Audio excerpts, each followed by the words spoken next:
చూడండి ఫ్రెండ్స్, ఈ క్లాస్లో మనము ఈ యొక్క మల్టీరో కర్డ్ అనేది ఎలా క్రియేట్ చేస్తారో చెప్తాను. చూడండి, ఈ యొక్క మల్టీరో కర్డ్లో నేను వచ్చేసి ఇండివిజువల్గా అంటే ఒక్కొక్క కర్డ్లో చూడండి, కెనడాకి అని చెప్పేసి కెనడాలో సపరేట్గా sales, COGS discounts and profit, and తర్వాత నెక్స్ట్ మనం ఫ్రాన్స్లో sales, COGS discounts and profit, తర్వాత జర్మనీలో చూసుకున్నట్లయితే సేల్స్, ఇట్లా ఇండివిజువల్గా ఒక్కొక్క కంట్రీకి ఒక్కొక్క సేల్స్, సిఓజిఎస్, డిస్కౌంట్, ప్రాఫిట్ ఇలా ఎలా చేస్తారు అనేది ఈ క్లాస్లో మీరు తెలుసుకుంటారు. ఓకేనా? మీకు ఇంకా ఏమైనా డౌట్స్ కానీ ఉన్నట్లయితే డిస్క్రిప్షన్లో నా ఫోన్ నెంబర్ ఇవ్వడం జరుగుతుంది.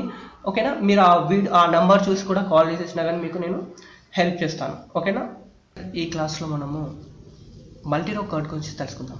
ఓకే, మల్టీరో కర్డ్ సెలెక్ట్ చేసేసుకోండి. సెలెక్ట్ చేసేసుకున్న తర్వాత ఇందులోకి నేను కంట్రీస్ అండ్ సేల్స్, సిఓజిఎస్ 3 చేసేసుకున్నాను. అయితే ఈ యొక్క మల్టీరో కర్డ్కి డిఫరెన్స్ ఏంటిది అనుకున్నట్లయితే, ఈ యొక్క కర్డ్ అనేది మాత్రము ఒకటే ఫీల్డ్స్ని యాక్సెప్ట్ చేస్తుంది. ఓకే, కానీ ఈ యొక్క మల్టీరో కర్డ్ ఏంటంటే ఇంకా ఎక్కువ మల్టిపుల్ అంటే ఇంకా ఎక్కువ ఒకదానికంటే ఎక్కువ ఫీల్డ్స్ని మనం యాక్సెప్ట్ చేయాలని కానీ ఈ యొక్క మల్టీరో కర్డ్ అనేది వాడతారు. ఈ యొక్క మల్టీరో కర్డ్లో మనము డిఫరెంట్ టైప్స్ ఆఫ్ ఫీల్డ్స్ కూడా మనకి యాక్సెప్ట్ చేసేస్తుంది. ఓకేనా? నెక్స్ట్ ఫార్మాట్లో చూసుకున్నట్లయితే డేటా లేబుల్స్.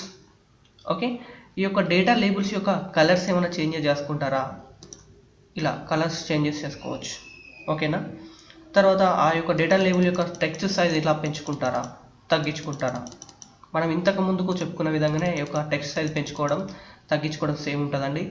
ఫాంట్ ఫ్యామిలీ కూడా మనము ఇంతకు ముందు కూడా చెప్పుకున్నాము. కావాలంటే మళ్ళీ ఒకసారి కూడా ఫాంట్ ఫ్యామిలీ చేంజెస్ చేసి చూద్దాం. ఓకేనా?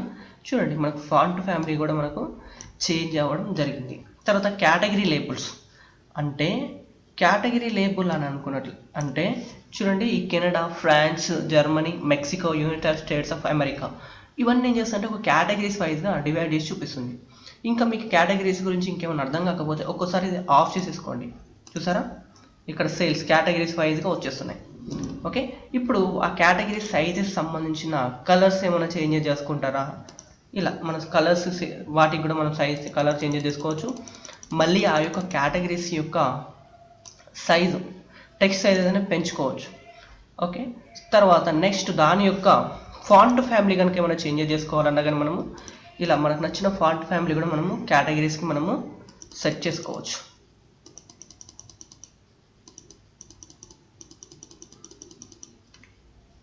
ఓకే, అండ్ తర్వాత కర్డ్ టైటిల్. ఈ యొక్క కర్డ్ యొక్క టైటిల్ ఓకే అంటే ఇప్పుడు ఇవన్నీ ఇండివిజువల్గా కేటగిరీస్ వైజ్గా ఉన్నాయి. సో ప్రతి ఒక్క కేటగిరీకి మనకు ఒక్కొక్క టైటిల్ అనేది ఇవ్వడం జరిగింది. సో ప్రతి ఒక్క టైటిల్ యొక్క ఫాంట్ చేంజ్ చేసుకోవడానికి ఇక్కడ మనకు అవకాశం ఉంటుంది. అంటే మనకు నచ్చిన ఫాంట్ కలర్ ఇవ్వడం, టైటిల్ కాబట్టి దాని యొక్క టెక్స్ట్ సైజ్ పెంచుకోవడం, ఇలాంటివి మనకి ఇక్కడ ఉపయోగిస్తారు. తర్వాత నెక్స్ట్ ఫాంట్ ఫ్యామిలీ సేమ్. ఈ యొక్క టైటిల్కి కూడా మనం ఎలాగా మన నచ్చిన ఫాంట్ ఫ్యామిలీ కూడా టైటిల్కి కూడా ఇవ్వవచ్చు. ఓకేనా? And curd.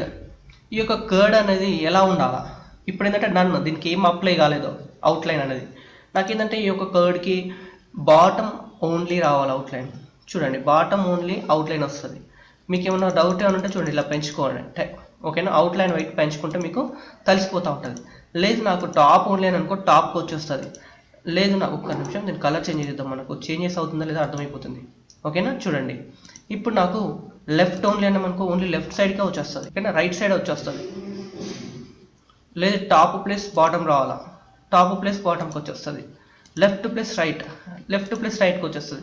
ఫ్రేమ్ అంటే ఒక ఫ్రేమ్ వైజ్గా మనకు సెట్ చేసి చూపిస్తుంది. ఓకేనా?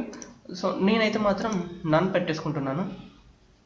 మీకు ఏమైనా కావాలనుకుంటే మాత్రం మీరు కర్డ్ టైటిల్ అనేది నీట్గా సెట్ చేసుకోండి. ఓకే, తర్వాత నెక్స్ట్ బార్స్, షో బార్. చూడండి, ఇక్కడ మనకు యాష్ కలర్లో ఒక బార్ కనబడుతుంది చూసారా, దీన్ని బార్స్ అంటారు. ఇది కావాలా వద్దా? కావాలన్నప్పుడు దాని యొక్క టెక్స్ట్ సైజ్ ఏది పెంచుకుంటారు, మనకు నచ్చిన టెక్స్ట్ సైజ్ పెంచుకోవచ్చు. దాని యొక్క బార్ థిక్నెస్ కూడా పెంచుకోవచ్చు. ఓకే, తర్వాత నెక్స్ట్ ప్యాడింగ్. ఈ యొక్క బార్కి కూడా మనం ప్యాడింగ్ అనేది కూడా పెంచుకోవచ్చు లేదా తగ్గించుకోవచ్చు ఇలా. ఓకే, ఈ ప్యాడింగ్ అనేది మనకు సిఎస్ఎస్లో టచ్ అవుతుంటుంది. సో ఇన్సైడ్ కంటెంట్ని ఒక మూవ్ చేసేందుకు ఈ యొక్క ప్యాడింగ్ అనేది వాడుతుంటారు. బ్యాక్గ్రౌండ్ మళ్ళీ దీనికి ఏమైనా బ్యాక్గ్రౌండ్ కలర్ ఏమైనా ఇవ్వాలా ఇలా, ఓకేనా.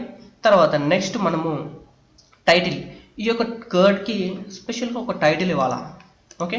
సో ఆ యొక్క టైటిల్కి నేను షాంపిల్ కర్డ్ అని ఇస్తున్నాను, ఓకే. షాంపిల్ కర్డ్ చూడండి టైటిల్ వచ్చేసింది. ఇప్పుడు ఆ టైటిల్ యొక్క ఫాంట్ నేను మీకు వర్డ్ ర్యాప్ అంటే ఏంటిదని ఒక క్లాస్లో అప్లోడ్ చేయడం జరిగింది, ఒకసారి ఆ వర్డ్ ర్యాప్ చూడండి. తర్వాత నెక్స్ట్ ఫాంట్ నేను కలర్ వైట్ ఇస్తున్నాను, బ్యాక్గ్రౌండ్ ఒక మంచి కలర్ చూసుకుంటున్నాను, ఓకేనా. ఎల్లో కలర్ తీసేసుకున్నాను. సో అలైన్ సెంటర్లో ఉంచుకుంటారా, లెఫ్ట్లో ఉంచుకోవాలా, రైట్లో ఉంచుకోవాలా మీ ఇష్టం. నేను సెంటర్లో పెట్టేసుకున్నాను. ఇప్పుడు మనకి టెక్స్ట్ అనేది అంత కనబడట్లేదు, అయితే నాకు ఈ యొక్క టెక్స్ట్ కలర్ అనేది టెక్స్ట్ సైజ్ అనేది పెంచుకోవాలా. ఇప్పుడు నేను ఏం చేస్తున్నానంటే ఈ యొక్క టెక్స్ట్ సైజ్ కూడా పెంచుకుంటున్నాను, ఓకేనా. షాంపిల్ కర్డ్ ఆ యొక్క టైటిల్ యొక్క ఫాంట్ ఫ్యామిలీ చేంజెస్ చేయాలి. ఎలాగంటే సేమ్ మనం ఇంతకుముందు తెలుసుకున్న విధంగానే ఫాంట్ ఫ్యామిలీ కూడా మనం చేంజెస్ చేసుకోవచ్చు. తర్వాత నెక్స్ట్ బ్యాక్గ్రౌండ్, ఈ యొక్క బ్యాక్గ్రౌండ్ కూడా మనకు దీనికి మనకు నచ్చిన బ్యాక్గ్రౌండ్ కూడా ఇవ్వచ్చు, ఓకేనా. నేను ఒక లైట్ బ్యాక్గ్రౌండ్ కలర్ ఇస్తున్నాను చూడండి. ఇలా మనకు నచ్చిన బ్యాక్గ్రౌండ్ కలర్ కూడా ఇచ్చి దానికి బ్యాక్గ్రౌండ్లో మనము సెట్ చేసుకోవచ్చు, ఓకేనా. తర్వాత నెక్స్ట్ లాక్ యాక్సెప్ట్, కావాలంటే ఆన్ చేసేసుకోండి, లేకుంటే ఆఫ్ చేసేసుకోండి. లాక్ యాక్సెప్ట్ అనేది ఒకటే ఉంటుంది, దీంట్లో ఏముండవు. తర్వాత జనరల్ ఏంటంటే ఎక్స్ పొజిషన్ అంటే ఎక్స్ పొజిషన్లో మూవ్ చేయొచ్చు, వై పొజిషన్ అంటే వై పొజిషన్లో మూవ్ చేయవచ్చు, ఓకేనా. నేనైతే మాత్రం ప్రిఫర్ చేసేసి మౌత్ రైట్ క్లిక్ పట్టుకొని సెలెక్ట్ చేసుకొని ఇలా డ్రాగ్ అండ్ డ్రాప్ చేసేస్తే మంచిగా నీట్గా మూవ్ అవుతుంది, ఓకే. తర్వాత నెక్స్ట్ విడ్త్ చూడండి, ఇక్కడికి మధ్యలో ఉన్నదని విడ్త్ అంటారు ఇది, ఓకేనా. హైట్ అంటే సేమ్ హైట్ ఇలా, ఓకే. తర్వాత నెక్స్ట్ మనం బార్డర్, ఈ యొక్క కర్డ్కి నాకు ఒక బార్డర్ ఇవ్వాలా, ఓకే. అప్పుడు నేను ఏం చేస్తున్నానంటే ఈ యొక్క కర్డ్కి సంబంధించిన ఒక బార్డర్ అనేది ఒక మంచి కలర్ బార్డర్ కూడా సెలెక్ట్ చేసుకుంటున్నాను. ఇప్పుడు ఈ బార్డర్ యొక్క రేడియస్ అంటే ఏంటంటే ఈ యొక్క కార్నర్స్ని స్మూత్గా సెట్ చేస్తుంది, ఓకే. నేను రేడియస్ పెంచుతున్నాను చూడండి, ఓకే. ఇప్పుడు మనకు రేడియస్ ఏం చేసింది, పెంచుకుంది. ఇప్పుడు నెక్స్ట్ మళ్ళీ తర్వాత విజువల్ హెడర్ చూడండి, ఇది విజువల్ హెడర్ అంటారు. ఈ యొక్క విజువల్ హెడర్ యొక్క ఫాంట్ కలర్స్ కానీ ఆ యొక్క ఐకాన్స్ కానీ తీసేయడం, పెట్టడం, తీసేయడం, ఉంచుకోవడం ఇవన్నీ ఇక్కడ ఉంటాయి, ఓకే. చూడండి ఇది విజువల్ హెడర్ అంటారు. ఈ విజువల్ హెడర్ యొక్క బ్యాక్గ్రౌండ్ కానీ వాటి కలర్స్ కానీ మార్చుకోవడానికి మనకి ఇక్కడ అవకాశం ఉంటుంది, ఓకేనా. నేనేం చేస్తున్నాను అంటే ఈ యొక్క బార్డర్ బ్యాక్గ్రౌండ్ కలర్ ఒకటి చేంజ్ చేస్తున్నా చూడండి, మీకు అర్థమైపోతుంది, చూసారా మొత్తం మారిపోయింది. తర్వాత నెక్స్ట్ మనకు visual header tooltip icon. ఈ visual header tooltip icon అనేది ఎప్పుడు వచ్చిందంటే మన రీసెంట్ అప్డేట్లో వచ్చేసిందండి, జూన్ అప్డేట్లో ఇచ్చారు. ఒకసారి రీసెంట్ అప్డేట్ గురించి కూడా నేను మీకు ఎక్స్ప్లెయిన్ చేశాను, బట్ మళ్ళీ కూడా ఎక్స్ప్లెయిన్ చేస్తున్నాను, ఓకేనా. చూడండి మళ్ళీ ఇక్కడ కింద వస్తుంది విజువల్ హెడర్ ఐకాన్, ఇది చేంజ్ చేసుకోండి టెక్స్ట్, ఓకే. సో నేను కర్డ్ అని ఇస్తున్నాను చూడండి, మన ఆన్ హోవర్లో చూసుకున్నట్టయితే కర్డ్ అని వస్తుంది. తర్వాత దాని యొక్క కర్డ్ కలర్ నేను వైట్ కలర్ పెట్టుకుంటున్నాను, ఓకే. చూడండి బ్లాక్లో వైట్ కలర్ వచ్చేస్తుంది. దాని యొక్క టెక్స్ట్ సైజ్ పెంచుకుంటున్నాను చూడండి, మళ్ళీ మనకు టెక్స్ట్ సైజ్ పెంచుతూ ఉంటుంది. దాని యొక్క ఫాంట్ ఫ్యామిలీ నేను ఏరియల్ బోల్డ్ పెట్టాను చూడండి, ఏరియల్ బోల్డ్ వచ్చేస్తుంది, ఓకే. కొంచెం చూడడానికి బాగాలేదు, సో మనం ఏం చేద్దామంటే కెనరా ఇచ్చేస్తున్నాం చూడండి, ఓకే. కొంచెం బాగుంది. తర్వాత నెక్స్ట్ బ్యాక్గ్రౌండ్, నాకు బ్యాక్గ్రౌండ్ ఏంటంటే వేరే కలర్ రావాలి, సో మనం వేరే కలర్ పెట్టుకోవచ్చు. అండ్ నెక్స్ట్ ట్రాన్స్పరెన్సీ, ఇది పెంచినా కొద్ది తగ్గించుకోవడం, ఓకే. ఇలాంటివన్నీ మనం చేసుకోవచ్చు. తర్వాత ఈ యొక్క మల్టీరో కార్డ్ అనేది ఎప్పుడు యూజ్ చేస్తారు మరి రియల్ టైంలో చూసుకున్నట్లయితే అప్పుడప్పుడు ఏంటంటే మనకు ఈ యొక్క సింగిల్ కార్డ్లో మనకు ఒకటే కాలం యాక్సెప్ట్ చేస్తుంది. అప్పుడు నాకు ఏంటంటే ఇండివిజువల్గా నాకు చూపించాలా, అంటే ఒక కెనడా ఉండాలా, ఆ కెనడాని ఇచ్చేసి ఆ కెనడాకి ఎంత సేల్స్ ఉన్నాయో డిఫరెంట్గా చూపించాలా ఒకటే కార్డులో. అప్పుడు మనం ఏం చేస్తామంటే మల్టీరో కార్డ్ చేసుకుంటాం చూడండి, ఇప్పుడు ఏం చేస్తుంది చూడండి, ఓకేనా. ఇండివిజువల్గా దానికి చూపిస్తూ ఉంటుంది. అదే కనుక ఇందులో కనుక చూసుకున్నట్లయితే నా కంట్రీస్ను చూపించాలంటే యాక్సెప్ట్ చేయదు, ఓకేనా. ఈ యొక్క కార్డ్ గురించి కూడా నేను క్లాసు అప్లోడ్ చేయడం జరిగింది, మీరు ఆ యొక్క క్లాస్ చూసినట్లయితే మీకు ఈ యొక్క కార్డ్ గురించి ఈజీగా అర్థమైపోతుంది, ఓకేనా. ఇదే విధంగా మనం మల్టీరో కార్డ్ కూడా ఇలా ఉపయోగపడుతూ ఉంటుంది, ఓకేనా. చూడండి ఇక్కడ కనబడేది ఏంటంటే ఫోకస్ మోడ్, ఇది క్లిక్ చేసేసామనుకో మన యొక్క విజువల్ అనేది ఫోకస్లోకి వెళ్ళిపోతుంది, ఓకేనా. బ్యాక్ టు రిపోర్ట్ అని క్లిక్ చేసేసామనుకో మళ్ళీ రిపోర్ట్ బ్లాక్ వచ్చేస్తుంది. ఇలా మనం ఫోకస్ మోడ్ అవ్వాలంటే ఆన్ చేసేసుకోవచ్చు లేదా ఆఫ్ చేసేసుకోవచ్చు. ఈ యొక్క ఫోకస్ మోడ్ ఎప్పుడు మనకు బాగా ఉపయోగపడుతుందంటే ఒకటేసారి ఒక పేజ్లో ఒక 8 or 9 విజువల్స్ ఉన్నాయి. సో అట్లాంటప్పుడు ఏంటంటే ఒకటి మనకు హైలైట్ చేసి చూపించాలి.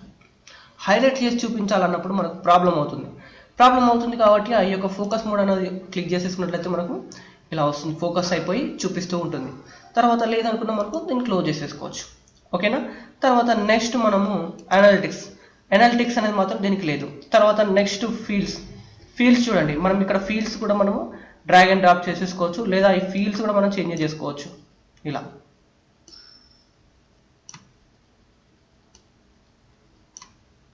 ఓకేనా. మళ్ళీ ఇంకా ఇందులోకి ఇంకా కూడా మనము ఫీల్డ్స్ కూడా వేసుకోవచ్చు. అంటే నాకు డిస్కౌంట్స్ కూడా కావాలా, చూడండి డిస్కౌంట్స్ కూడా వచ్చేస్తాయి. తర్వాత నాకు సేల్స్ ప్రాఫిట్ ఎంత ఉంది కూడా కావాలా, చూడండి ప్రాఫిట్ కూడా వచ్చేస్తుంది.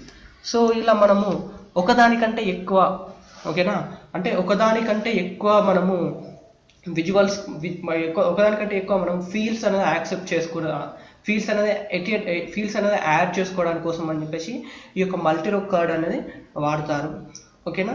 సో నా వీడియో కనుక మీకు నచ్చినట్లయితే తప్పకుండా మా లక్ష్మీ స్కిల్స్కి సబ్స్క్రైబ్ అయ్యి మరిన్ని క్లాసెస్ చూస్తూ పవర్ బై నేర్చుకోండి. Thank you friends, bye all.